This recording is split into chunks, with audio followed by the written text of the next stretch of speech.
Finch-Saunders. Diolch Llawyd, and thank you, Minister. It's at this point, I have to say, and I don't say this easily really, but we will be voting against, more so on the second point on these.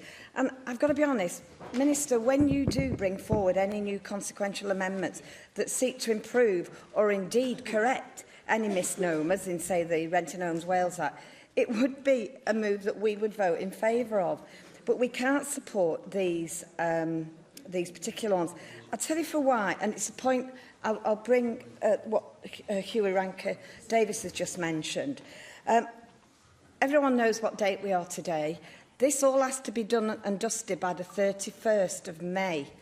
And I can tell you now, I declare an interest, by the way, as a property owner, not, as a private landlord or anything. However, the lack of clarity, explanation and guidance that accompanies these changes have caused a great deal of despair to private landlords and representative bodies.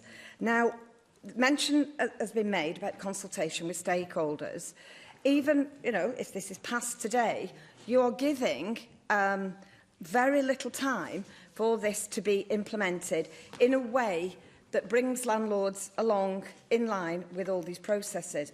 Now, the documents on your own Welsh Government website only help those new contracts started in December. And realistically, anybody relying on using your own prepared documentation for ease could easily see themselves on the wrong side of the law if challenged. There is not enough clear information available for private landlords for them to understand the difference of a new contract and a converted contract. Everybody has been of the opinion that if you renewed a contract, the requirement to provide the written statement was addressed. However, there is now a massive panic.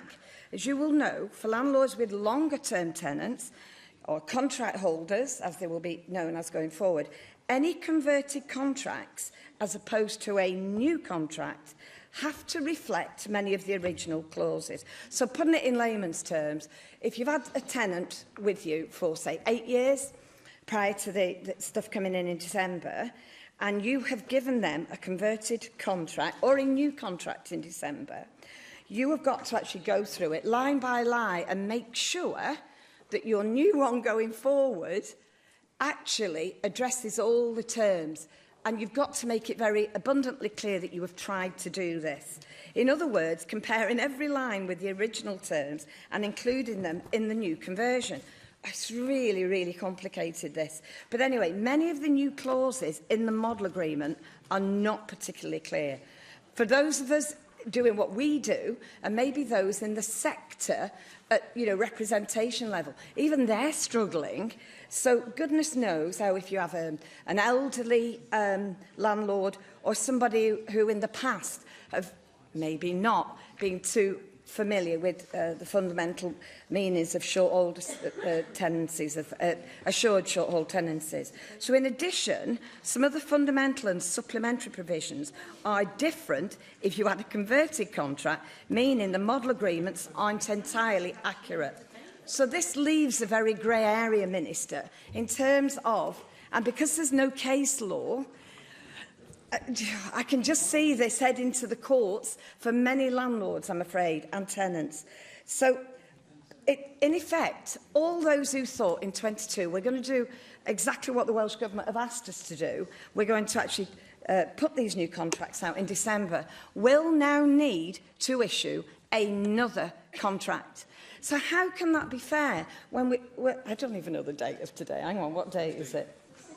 Yes, that's it. We've 16 days to actually, 15 really, to get this sorted. It isn't long enough. So, Minister, I have a plea from the sector per se. And even though I'm not a private landlord, I have joined recently the Welsh Landlords Facebook group, who are a number of landlords expressing their concerns about this today.